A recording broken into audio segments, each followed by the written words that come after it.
ہاں خلاف پیغمبر کسے راہ گزید کہ ہرگز بمنزل نخواہد رسید، کہ پیغمبر صلی اللہ علیہ وسلم کے طریقے کو چھوڑ کر کسی اور راستے پر جائیں گے ہرگز منزل مقصود تک نہیں پہنچ سکیں گے۔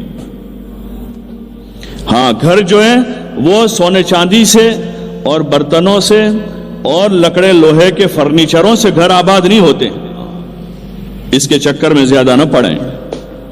جیسے ہمارا پرانا رہن سہن تھا، سادہ رہن سہن تھا، ٹھیک ہے ضروریات اپنے گھر میں بساوے، اس سے انکار نہیں، سہولت کا مکان بناوے، اس سے انکار نہیں کہ بھئی بچے بڑے ہو گئے تو ان کے کمروں کی ضرورت ہے، مکان تھوڑا ٹھیک ٹھاک ہو جاوے، کیونکہ رہنے کا ٹھکانہ ہے، وہ رہنے کا ٹھکانہ ہے، ضروریات زندگی میں شامل ہے مکان، مکان پر زکوٰۃ نہیں ہے کیونکہ وہ ضروریات میں سے ہے، تو مکان بنانا برا نہیں ہے، لیکن جس طرز پر ابھی ہم جا رہے ہیں، جس رخ کے ابھی مکانات بن رہے ہیں جس میں اسراف ہیں اور طرف ہیں، ہاں فضول خرچی سے اوپر اسراف، مہنگے مہنگے پتھر، مہنگے مہنگے فرنیچر اور مہنگی مہنگی چیزیں اس میں، اور ایسی فینسی چیزیں ہیں جس کی عمر بھی لمبی نہیں ہے، جس کی عمر بھی لمبی نہیں، ہاں مضبوط ایسی چیز ہیں کہ جس کی عمر لمبی ہے،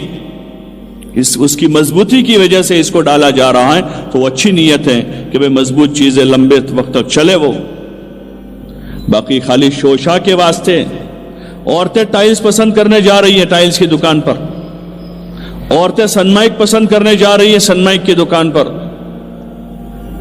عورتیں اس کا واش بیس کا ٹب پسند کرنے جا رہی ہیں دکان پر، یہ خواہشات ہیں، خواہشات، اس کے علاوہ کچھ نہیں ہے، چاہے کچھ بھی نام دے دو اس کا، اللہ دلوں کے بھید جانتا ہے، دلوں میں کیا ہے، اندر کیا ہے۔ آپ لوگوں کی زبان بند کر سکتے ہو، لوگوں کو آپ چپ کر سکتے ہو کہ کون کچھ کہہ سکتا ہے ہم کو، لیکن دلوں کے بھید جاننے والا اللہ ہے، وہ دلوں کے بھید جانتا ہے کہ اندر نیتیں کیا ہیں۔ ہاں بڑائی کی نیت ہے کہ ہمارا گھر ان سے اچھا ہے، ہمارا گھر ان سے مہنگا ہے، ہمارا فرنیچر ایسا ہے، ہمارے کپڑے ایسے ہیں، یہ سارا دکھاوا ہے، جس دکھاوے کو ہمارے مذہب میں کوئی جگہ نہیں ہے، دکھاوے کا کوئی کام نہیں، دکھاوے کی تو نماز بھی قبول نہیں ہے، دکھاوے کا تو حج بھی قبول نہیں ہے، دکھاوے کا صدقہ خیرات بھی بارگاہ خداوندی میں قبول نہیں ہے۔ اپنی ضروریات زندگی کو سادہ کریں، مکان ہماری ضرورت ہے سادہ بناویں، ہاں اس میں چیزیں سادہ رکھیں۔ آج تک ابھی پچھلے 5-10 سال تک دیکھتے تھے کہ ہمارے گھروں میں مہنگی چیزیں نہیں ہوتی تھی، فرنیچر اتنے مہنگے نہیں بنتے تھے، ہاں 5-25 ہزار میں پورے گھر کا سامان آ جاتا تھا، چولہے کے سامان سے لے کر گھر کی ضروری چیزیں، 2-4 کرسیاں ہیں اور وہ چارپائی ہیں، بستر گدا وغیرہ، سارا ملا کے 25-50 ہزار میں سارا آ جاتا تھا، وہ ضرورت کی چیزیں ہوتی تھی۔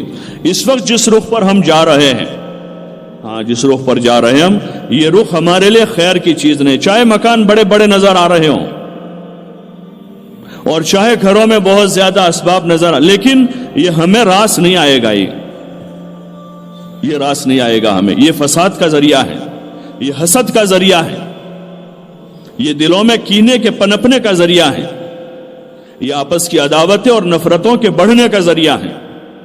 جو چیز بھی اللہ کے حکم کے خلاف، حضرت رسول اللہ صلی اللہ علیہ وسلم کے مبارک طریقے کے خلاف زندگیوں میں آئے گی، وہ چیزیں کبھی راحت کا ذریعہ نہیں بنے گی۔ ہاں اس لیے آپ ماں بہنوں سے ہماری گزارش ہے، ہاں اپنی زندگیوں پر نظر ثانی کریں، خواہشات پوری کرنے کی جگہ دنیا نہیں ہے، اللہ نے اس کے لیے ہمارے لیے جنت بنائی ہے، اور ہمارے آپ کے پیارے آقا حضرت جناب رسول اللہ صلی اللہ علیہ وسلم نے خود ایک زندگی گزار کر اپنی امت کو عملی تعلیم دی ہے۔ حضور علیہ السلام نے 11 نکاح فرمائے، ایک نہیں 11 نکاح آپ کے ہوئے ہیں۔ 2 ازواج کا مکے میں انتقال ہو گیا، حضرت خدیجہ اور حضرت سودا رضی اللہ عنہما کا، ان دونوں کا انتقال مکے میں ہوا، باقی آپ کے نکاح بھی مدینہ جا کر ہوئے، اور بقیہ ازواج مطہرات حضور علیہ السلام کی حیات تک حیات رہی، زندہ رہی، ان کے ساتھ حضور علیہ السلام نے ایک زندگی گزاری ہے۔ وہ امت کی عورتوں کے لیے نمونہ ہیں، آپ نے سادگی کے ساتھ نکاح کیے ہیں، آپ نے شور شرابہ نہیں کیا، آپ نے سادگی کے ساتھ نکاح کا نکاح سکھایا ہے کہ نکاح جو ہے وہ تو عبادت ہیں، عبادت میں شور شرابے نہیں ہوتے ہیں، عبادت میں تماشے نہیں ہوتے ہیں، عبادت میں ڈھول باجے نہیں ہوتے ہیں. جیسے نماز پڑھتے ہیں تو کتنے سکون و وقار کے ساتھ وضو کر کے اچھے صاف کپڑے پہن کے صاف ستھرا مصلی بچھا کر گھر کے کونے میں نماز پڑھ لیتے ہیں. مرد لوگ روزانہ 5 وقت مسجد نماز کے لیے جاتے ہیں، کوئی ڈھول باجے تماشے نہیں کرتا، کوئی ویڈیو نہیں کرتا نماز کا، کہ نماز عبادت ہے. ایسے نکاح عبادت ہے، نکاح ہمارے مذہب میں عبادت ہے، بڑی عبادت ہے. نکاح کو آدھا ایمان کہا ہے. نکاح سارے نبیوں کی سنت ہے، اور ہمارے خصوصاً ہمارے آقا حضرت امام الانبیاء والمرسلین حضرت محمد صلی اللہ علیہ وسلم کی بھی سنت ہے. آپ نے 11 نکاح فرمائے ہیں. ہاں، اور آپ کے گھر میں آنے والیاں بڑے بڑے باپ کی بیٹیاں تھیں. حضرت ام حبیبہ مکہ کے چودھری کی بیٹی تھی. حضرت حفصہ عمر ابن خطاب کی بیٹی تھی. حضرت عائشہ ابو بکر صدیق کی بیٹی تھی. حضرت صفیہ وہ یہود کے بڑے خاندان کے بڑے سردار کی بیٹی تھی. ایک سے بڑھ کر ایک خاندانوں میں آپ کے نکاح ہوئے، اور غریب خاندانوں میں بھی آپ کے نکاح ہوئے ہیں، لیکن آپ کے کسی نکاح میں اس طرح کی فضول خرچی اور اسراف نہیں ہوا ہے. آپ نے اپنی امت کو تعلیم دی ہے. ان بڑے باپ کی بڑی بیٹیوں کے نکاح ہو گئے، اس میں خرافات نہیں ہوئے، اس میں ویڈیو نہیں ہوا، اس میں اس طرح سے ناچنا کودنا نہیں ہوا ہے. ہاں، اللہ کے رسول کے دشمنوں کی شادیوں میں چیزیں ہوئی ہیں، اور آج بھی ہو رہی ہیں. خدا کے نافرمان اور حضور صلی اللہ علیہ وسلم کے دشمن ان چیزوں کو دنیا میں فروغ دے رہے ہیں، ناچ گان کو، بے حیائی بے شرمی کو. حضور علیہ السلام فرما رہے ہیں کہ میں تو دنیا سے ناچ گان کو ختم کرنے کے لیے آیا ہوں، اور ہمارے مذہب میں سنگیت کو حرام کر دیا گیا. آپ نے فرمایا جو لوگ دنیا میں سنگیت سنیں گے، قیامت کے دن ان کے کانوں میں پگھلا ہوا سیسا ڈالا جائے گا. اور ایک موقع پر آپ نے فرمایا کہ یہ جو سنگیت ہے، سنگیت اور موسیقی، وہ دل میں نفاق کی کھیتی کرتا ہے. جیسے بارش کا پانی برس کر زمین پر ہریالی ہو جاتی اور کھیتی ہو جاتی ہے، ایسے سنگیت سے دلوں پر نفاق اگتا ہے. حضور علیہ السلام نے سادگی کا سبق دیا. اپنی بیٹی امام الانبیاء والمرسلین کی بیٹی ہیں، جنت کی عورتوں کی سردار حضرت حسن و حسین کی ماں، ان کا نکاح حضور علیہ السلام نے کیا. حضرت علی رضی اللہ تعالیٰ عنہ سے.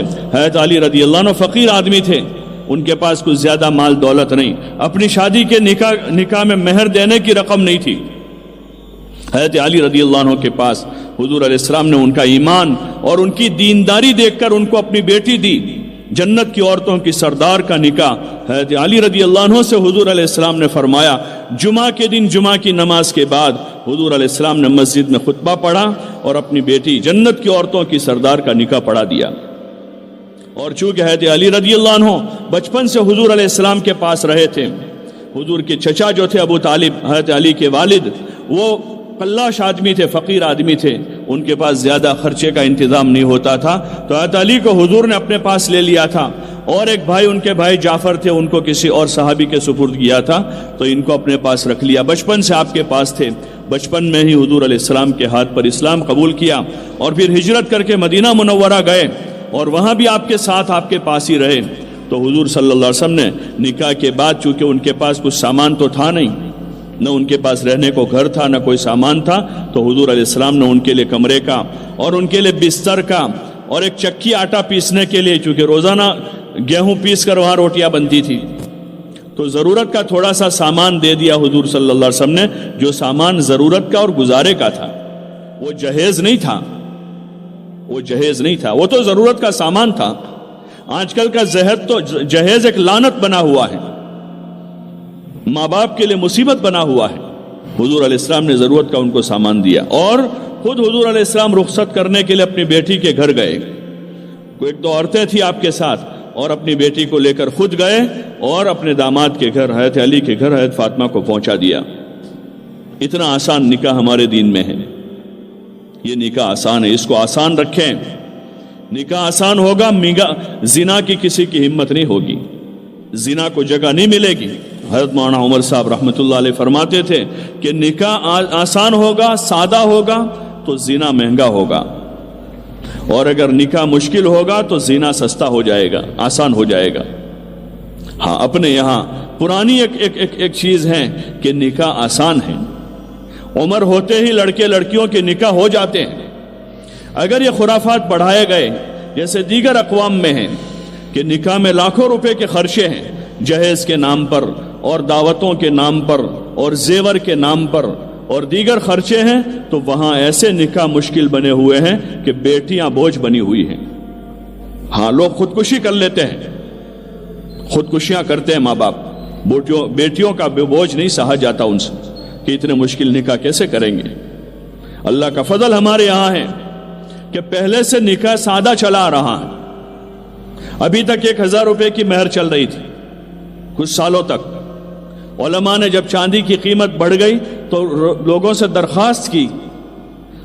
درخواست کی کہ کچھ مہر کو بڑھا دیا جاوے تاکہ وہ مقدار تک، اقل مقدار تک پہنچے جو چاندی کم سے کم مقدار دینی ہے اس میں۔ اس کا مطلب یہ نہیں تھا کہ مہریں اتنی بڑی ہو جاوے اور مہر فاطمی کی ڈیمانڈ شروع ہو جاوے۔ ٹھیک ہے، جس کو اللہ نے سہولت دی ہے وہ ادا کر دے مہر فاطمی، باقی مہر فاطمی ادا کرنا یہ کوئی خاص سنت نہیں ہے۔ حضور علیہ السلام کے مختلف نکاحوں میں مختلف مہر ادا کی گئی ہے۔ بعض نکاحوں میں بالکل معمولی مہر ہیں اور بعض نکاح میں مہر فاطمی سے بھی کئی گنا زیادہ مہر، جو نجاشی نے ام حبیبہ کے لیے مہر چکائی تھی وہ تو بہت بڑی مہر تھی۔ اس کو آسان رکھا جاوے، سادہ رکھے نکاحوں کو۔ ہاں، اس میں زیادہ تر چونکہ نکاح کی رسومات، منگنی کی جو رسومات ہیں اس میں زیادہ تر عورتوں کا حصہ رہتا ہے، اس لیے آپ ماں بہنوں سے ہماری گزارش ہے، اللہ سے ڈریں، اللہ سے ڈریں۔ کوئی ہمیں دیکھ رہا ہے نہیں دیکھ رہا، ہمارا اللہ دیکھ رہا ہے۔ بس ایک بات لازم پکڑ لیں کہ ہمارے نبی علیہ الصلوۃ والسلام کی معاشرت کی بنیاد سادگی پر ہے۔